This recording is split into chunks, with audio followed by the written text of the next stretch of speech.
Hello students, welcome back to Goरलै Solution Channel.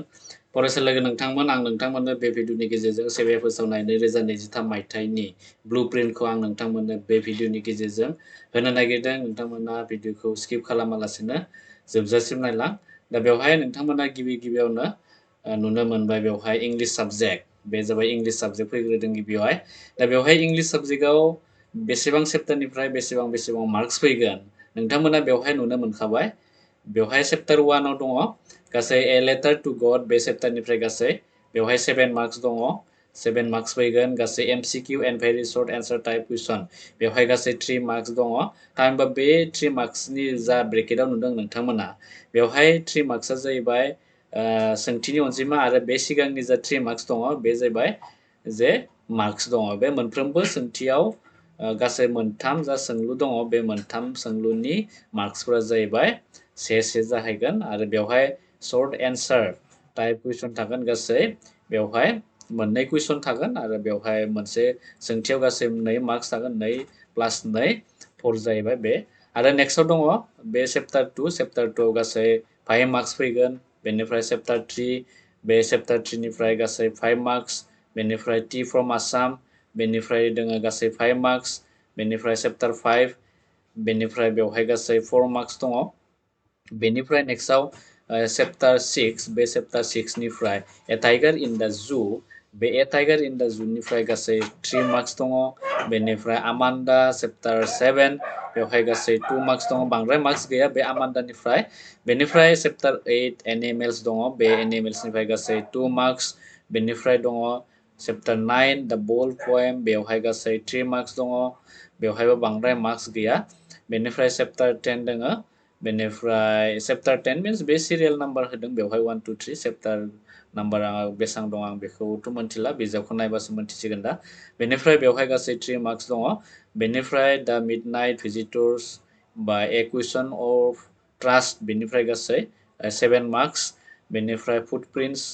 12 बेनिफ्राय गासै 16 marks फैगोन। बेनिफ्राय दाना फैबाय ग्रामार। ग्रामाराव गासै बेवहाय नोंथांमोना नुनो मोनदों नै बेवहाय से नाम्बारनि मोनब्रै सोंथि थागोन। बेनि अनगायैबो नियाव गासै से मार्क्सनि मोनद' सोंथिफोर थागोन। मोनफ्रोमबो सोंथिफोरनि मार्क्सआ जाहैबाय 1 मार्क्स आरो बेनिफ्राय बेवहाय 2 मार्क्सनि मोनथाम कुइसन थागोन। बेनिफ्राय गासै बेवहाय ग्रामाराव 16 मार्क्स सरि नैबे आं दहाय बे जा नैबे फुटप्रिन्ट्स एन्ड उइथ बेयो गासै 7 मार्क्स जानांगौ। बेवहाय गासै 16 जाहैबाय ग्रामार्सनिफ्राय फैगोन। बेनिफ्राय 14 ट्रेन्सलेसन बा साबस्टेन्स राइटिं बिदि थागोन गासै 3 मार्क्स। बेनिफ्राय बेवहाय दङ नेक्स्टआव दङ 15 एसे आवर शर्ट राइटिं स्ट'रि राइटिं बेवहाय गासै 5 मार्क्स दङ। मोनसे थागोन बेवहाय सोंथि 5 मार्क्स दंखायो बे मोनसे सोंथियाव। बेनिफ्राय 16 लेटार बा रिपर्ट राइटिं लेटार नङाब्ला रिपर्ट राइटिं लिरनाय फैयो। बेवहाय गासै मोनसे कुइसन थागोन आरो बेवहाय गासै 3 मार्क्स दङ 3 मार्क्स। बेनिफ्राय नेक्स्टआव 17 रिडिं कम्प्रिहेनसन इन पेसेज फ्रम एनि प्रिस्क्राइब पिस दा बेखौ नोंथांमोननि नुखानाय पेसेजफोरनिफ्राय लानाय जादों। बेनिफ्राय बेवहाय गासै बेवहाय 2 नाम्बारनि MCQ थामहिनबा 2 मार्क्स बिदि मोननै सोंथि थागोन। मोनफ्रोमबो सोंथियाव मोनसे मार्क थागोन आरो बेनिफ्राय बेवहाय मोननै सोंथि थागोन। मोनफ्रोमबो सोंथियाव बेवहाय 2 मार्क्स थागोन। बेनिफ्राय गासै 6 मार्क्स। बेनिफ्राय नैयाव 2 आव दङ रिडिं कम्प्रिहेनसन बे जाबाय आनसिन पेजेसनिफ्राय होनाय जागोन। बेनिफ्राय गासै 4 मार्क्स। दा गासै लोगो नांनानै 90 नाम्बार दङ आरो बेवहाय सामारि नैबे जा जों टेबोलाव डिसकास खालामबाय बे टेबोलनिखौनो बेवहाय सिङाव सामारि होदों। बेवहाय दङ लं एन्सार थामहिनबा LA नाम्बार अफ कुइसना जाहैबाय बेयाव 4 गासै मार्क्सआ जागोन 16। बेनिफ्राय शर्ट एन्सार बे दङ गासै 14 बेनिफ्राय मार्क्सआ जाबाय 29। बेनिफ्राय very short answer and MCQ type question बेवहाय गासै 45 थामहिनबा नोंथांमोना बेवहाय जा नुदों 45 बे 45याव गासै 20 नाम्बारनि MCQ थागोन नैबे MCQ थागोन। बेनिफ्राय गासै बेवहाय 25 गासै 25 जाहैबाय बेवहाय 1 नाम्बारनि सोंथिफोर थागोन बेवहाय। दा गासै लोगो नांनानै 45 बेखौ नोंथांमोना 45 सोंथिखौ नुनो मोनदों आरो बे 45 सोंथियाव मोनफ्रोमबो सोंथियाव 1 मार्क्स थागोन। गासै 45 नाम्बार स' बेखायनो नोंथांमोना दानिफ्रायनो बेफोरबायदि गुसुं सोंथिफोरखौ बांसिन फकास खालामनानै फराय MCQ बा 1 मार्क्सनि सोंथिफोर फैथावथाव मा रोखोम फैथावथाव बेफोरखौ दानिफ्रायनो रेडि जादो आरो जोङो बे जोंनि चेनेलावनो बेफोरबायदि सोंथिफोरखौ जोङो नोंथांमोननो उननि समफोराव लाबोखागोन नोंथांमोना जेबो बेखौ प्रब्लेम साननो नाङा जों नोंथांमोननि थाखाय भिडिअफोर लाबोखागोन बे MCQ आरो माखासे गुसुं सोंथिफोरनि फिननायफोरखौबो जोङो लाबोगासिनो दङ बेनिफ्राय बे जाबाय इंलिश साबजेक्ट बेनिफ्राय नेक्स्ट साबजेक्टआव दङ बे जाबाय मेथामेटिक्स दा मेथामेटिक्स बेवहाय गासै 90 मार्क्स थियरि बेनिफ्राय इंराजियावबो बिदिनो 90 मार्क्स दंमोन बेनिफ्राय बेवहाय दा रिभिजन चेप्टार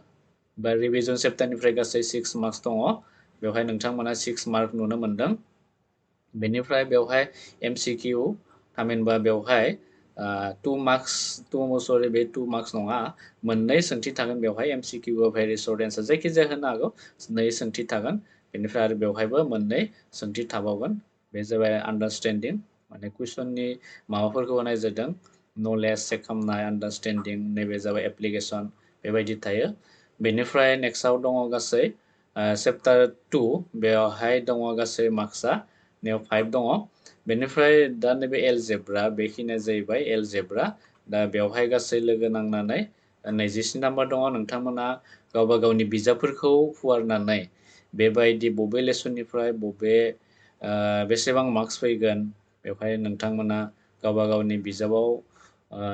बेखौ लिरनानै लानो हायो बे चेप्टार 2 बेवहाय एलजेब्रा चेप्टार 2 दङ chapter 3 chapter 4 chapter 5 and chapter 7 बेफोर गासैबो एलजेब्रायाव गोग्लैयो एलजेब्रायाव गासै 27 नाम्बार फैगोन नोंथांमोननि बे एग्जामाव HSLC एग्जामाव बेनिफ्राय चेप्टार बे इउनिट नैबे 4 बेवहाय कर्डिनेट जिमेट्रि दङ चेप्टार 7 आव दा बेवहाय गासै 7 मार्क्स दङ बेनिफ्राय नेक्स्ट 5 ट्रिगोनोमेट्रि बेवहाय इन्ट्रोडक्सन टु ट्रिगोनोमेट्रि चेप्टार 8 आव दङ बेनिफ्राय बेवहाय नोंथांमोना नुनो मोनदों दा बेवहाय गासै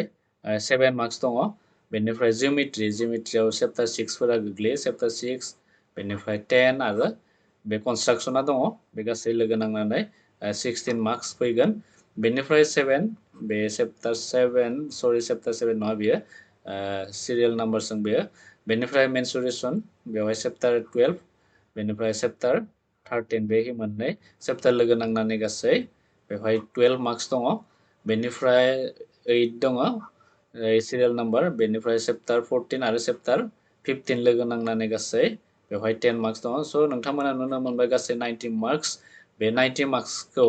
बेनिफ्राय नै सिङाव नोंथांमोना सामारि नुनो मोनदों बबे मा रोखोमनि सोंथिया बांसिन फैथावथाव आरो नोंथांमोना नैबे जा लेसनफोरखौ नुनो मोनदों बेवहाय आं नुबाय बेवहाय नोंथांमोननि जा चेप्टार 9 दङ मेथ्सनि बे चेप्टारखौ फैनाय नुवाखै बेवहाय आरो बेवहाय होनाय गैया लेसनानो होनाय गैखाया स' बेखायनो नोंथांमोना बेखौ नायाब्लाबो जागोन बा नायैआनो मोजां जिहेथु बेवहाय ब्लु प्रिन्टआव गैखाया चेप्टार 9आ होनाय दा बेखायनो नोंथांमोना चेप्टार 9खौ नायनो नाङा जा बेवहाय चेप्टार मेनसन खालामना होनाय दङ बे चेप्टारखौ नोंथांमोना नायब्लानो जाबाय एग्जामनि थाखाय बेफोर चेप्टारफोरखौ नोंथांमोना फरायब्लानो जाबाय बेनिफ्राय बेवहाय MCQ भेरि सर्ट एन्सार टाइप MCQआ 20 थामहिनबा गिबिं फिननायखौ सायख'नाय 20 थागोन 25 मार्कनि जाहैगोन बे सोंथि माने 1 नाम्बारनि सोंथि बेवहाय गासै मोनफ्रोमबो 45 कुइसनाव गासै 45 मार्क्स थागोन बेनिफ्राय सर्ट एन्सार टाइप कुइसन बेवहाय मोनबा सोंथि थागोन आरो मोनफ्रोमबो सोंथियाव मोननै मार्क्स गासै 10 नाम्बार बेनिफ्राय बेवहाय दोङो बे आरो सर्ट एन्सार टाइप कुइसन SA2 बेवहाय गासै 3 मार्क्सनि थागोन गासै बेयाव 9 टा कुइसन थागोन गासै 27 बेनिफ्राय लं एन्सार टाइप कुइसन गासै बेवहाय मार्क्सआ दङ 4 मोननै सोंथि थागोन गासै 8 नाम्बार स' बे जाबाय मेथ्स साबजेक्टनि बेनिफ्राय नेक्स्टआव दङ जेनेरेल साइन्स दा जेनेरेल साइन्सआवबो बिदिनो 90 मार्कनि थियरि बेनिफ्राय 10 मार्क्सआ जाबाय बेबायदि थागोन प्रेक्टिकेल थायो बेनिफ्राय दा बेवहाय नैबे जा केमिस्ट्रि 1 निफ्राय जा 5 चेप्टार बे गासैबो केमिस्ट्रियाव गोग्लैयो दा केमिस्ट्रियाव गासै 29 नाम्बार दङ नोंथांमोना नुनो मोनदों नैहाव 29 दा बे 29खौ बबे लेसननिफ्राय बेसेबां मार्क्स फैगोन नोंथांमोना बे नुखादों बेवहाय स' बे नुनाय बायदिनो फैगोन नोंथांमोना बेफोरखौ गावबा गावनि बिजाबखौ बेखेवनानै नोंथांमोना बेखौ लिरनानै लानो हायो। बेनिफ्राय बेवहाय MCQ टाइपफोरा फैगोन बेबायदि जा नोंथांमोना नुनो मोनदों। ब्रेकेटाव होनायफोरा जाहैबाय सोंथिनि अनजिमा आरो बे सिगांथिं होनायफोरा जाहैबाय मार्क्स आरो बेवहाय बेबायदि दङ माने बेनि ओंथिया जाबाय सर्ट एन्सार माने बेवहाय 1 नाम्बार कुइसन थागोन मोनसेल' कुइसन थागोन आरो बे मोनसेयाव 2 मार्क्स आरो बेवहायबो मोनसे कुइसन थागोन 2 मार्क्सनि बेनिफ्राय बेबायदि एखे नैबेबो जाहैबाय बेबायदिनो एखे बेनिफ्राय नेक्स्टआव फैबाय नैबे जा बाय'ल'जि नोंथांमोननि जा जिब बिगियान बेवहाय चेप्टार 6 निफ्राय स्टार्ट जादों आरो बे चेप्टार 9 सिमहालागै दङ बे मोनब्रै लोगो नांनानै गासै 24 नाम्बार दङ आरो 24 मार्कखौ बेवहाय रानदों बबे चेप्टारनिफ्राय बेसेबां मार्क फैगोन बे नोंथांमोना नुनो मोनदों बेवहाय स' बेखौ नोंथांमोना लिरनानै ला गावबा गावनि बिजाबाव लिरनानै लानो हायो बेनिफ्राय बेवहाय नेक्स्ट नैबे जाबाय फिजिक्स दा बेवहाय बे गासैबो चेप्टारनिफ्राय गासै 28 मार्क्स दङ बेनिफ्राय नेक्स्ट बेवहाय नैबे जा 15 आरो 16 दा 15 एन्ड 16 निफ्राय गासै मार्क्स दङ बेवहाय 9 नाम्बार आरो गासै 90 नाम्बार बे साइन्सआव बेनिफ्राय बेनिनो दा सामारिखौ होनाय जादों बेवहाय MCQ बा भेरि सर्ट एन्सार टाइप कुइसन बेवहाय MCQ गिदिंफिननायखौ सायख'नाय बेबायदि सोंथिया गासै 20 थागोन बेनिफ्राय भेरि सर्ट एन्सार थामहिनबा सर्ट कुइसननि एन्सारफोरखौ लिरनाय फैयो बे से नाम्बारनि फैयो आरो बे गासै 25 कुइसन थागोन 1 मार्क्स 45 कुइसन 45 नाम्बार बेनिफ्राय सर्ट एन्सार टाइप कुइसन एसे 1 पेटार्न बेनिफ्राय गासै मोनसे सोंथियाव 2 नाम्बार गासै 18 सोंलु थागोन 18 सानजाब 2 बेसेबां जायो 36 बेनिफ्राय नेक्स्टआव सर्ट एन्सार टाइप कुइसन दङ बेनिफ्राय मार्क्सआ 3 नाम्बार बेनिफ्राय 3टा कुइसन थागोन मोनथाम कुइसन थागोन अनलि 9 मार्क्स स' बांद्राय गोराथ' जानाय नङा बायदि मोनदों आं देग्लायनि एग्जामखौ बेवहाय जा नोंथांमोना पेटार्न नुदों कुइसनफोरनि जोबोद इजि जागोन खिन्थु नोंथांमोना मोजां मार्क्स लाखिनोबा बे सर्ट एन्सार टाइप आरो MCQखौ बांसिन गोसो होनांगोन अब्लाना मोजां मार्क्स मोननायनि आसा दङ बेनिफ्राय नेक्स्टआव बे जाहैबाय नैबे साबजेक्टआ जाबाय ससियेल साइन्स बेवहाय 90 थियरि मार्क्स बेनिफ्राय 5 मार्क्स 90 मार्क 27 मोननो नांगौ बेनिफ्राय बेवहाय होनाय बायदिनिफोर जा नोंथांमोना नुनो मोनदों इउनिटफोर दा बे गासैबो बेवहाय जा नुदों नोंथांमोना लेसन बे लेसनफोर होखानाय दङ नोंथांमोना बेवहायथ' बर'आव होनाय गैया नोंथांमोना गावबा गावनि बिजाबखौ फरायनानै बे लेसन जा चेप्टारफोर होनाय दङ इन्डिया पार्टिसन अफ बेंगल बंग सोखावनाय स्वदेशी मुभमेन्ट दङ बेफोरखौ नोंथांमोना बिजाबखौ फुवारनानै बेफोर मार्क्सफोरखौ लिरनानै ला चेप्टार बे जा 1 बेनिफ्राय गासै 6 मार्क फैगोन सेकेन्डनिफ्राय 7 बिथिं 8 दङ 7 गासै 35 नाम्बार बेनिफ्राय MCQ बिदि सर्ट एन्सार टाइप कुइसन थागोन बेनिफ्राय नैयावबो MCQआनो माने बेवहाय लिरदों नलेजखौ चेक खालामनाय कुइसन थायो आन्डारस्टेन्डिं बेनिफ्राय नैथिं एप्लिकेसन दा बेफोर गासैबो नैयाव जा नुदों नोंथांमोना MCQ बा भेरि सर्ट एन्सार टाइप कुइसन बेफोर गासैबो बेनिफ्राय नैबे 1 कुइसन थागोन 4 मार्क्सनि मोनसे बेनिफ्राय नैयावबो मोनसे सोंथियाव 4 मार्क्स बेनिफ्राय बेवहाय दङ नैयाव नोंथांमोना नुनो मोनदों बेवहाय इक'नमिक्स जिअ'ग्राफि दा बेफोर गासैबो माने ससियेल साइन्सआव बाहागो थायो हिस्ट्रि बाहागो बेनिफ्राय नैबे जाहैबाय जिअ'ग्राफि माने भुमखौरां बिदि थायो दा भुमखौरां नैबे चेप्टार 6 7 8 9 बे गासै भुमखौराङाव गोग्लैयो जिअ'ग्राफि अफ आसाम दा बे गासैबो लोगो नांनानै भुमखौरांनिफ्राय 35 मार्क्स फैगोन बेनिफ्राय नैबे दङ international organisation world piece and human rights बेनिफ्राय इन्डियान डेम'क्रेसि दा बे जाहैबाय नोंथांमोननि बिजाबाव थानाय लेसनफोर दा बेवहाय बे मोननै लेसनाव गासै 10 मार्क्स दङ बेनिफ्राय मानि and banking and economic development रांखान्थि होनना बुङो बेखौ आरो नै राजखान्थि बेनिफ्राय 10 मार्क्स नोंथांमोननो बुंखाबाय बेनिफ्राय नैबे इक'नमिक्सनिफ्राय गासै 10 मार्क्स फैगोन दा बेवहायबो नैथिं जा नुदों नोंथांमोना बे गासैबो MCQ सोंथि आरो भेरि सर्ट एन्सार जायखिजाया होनो हागौ बा MCQ मालाबा थागोन मालाबा बे MCQनि जायगायाव भेरि सर्ट एन्सार टाइप कुइसनबो होनो हागौ दा बेवहाय गासै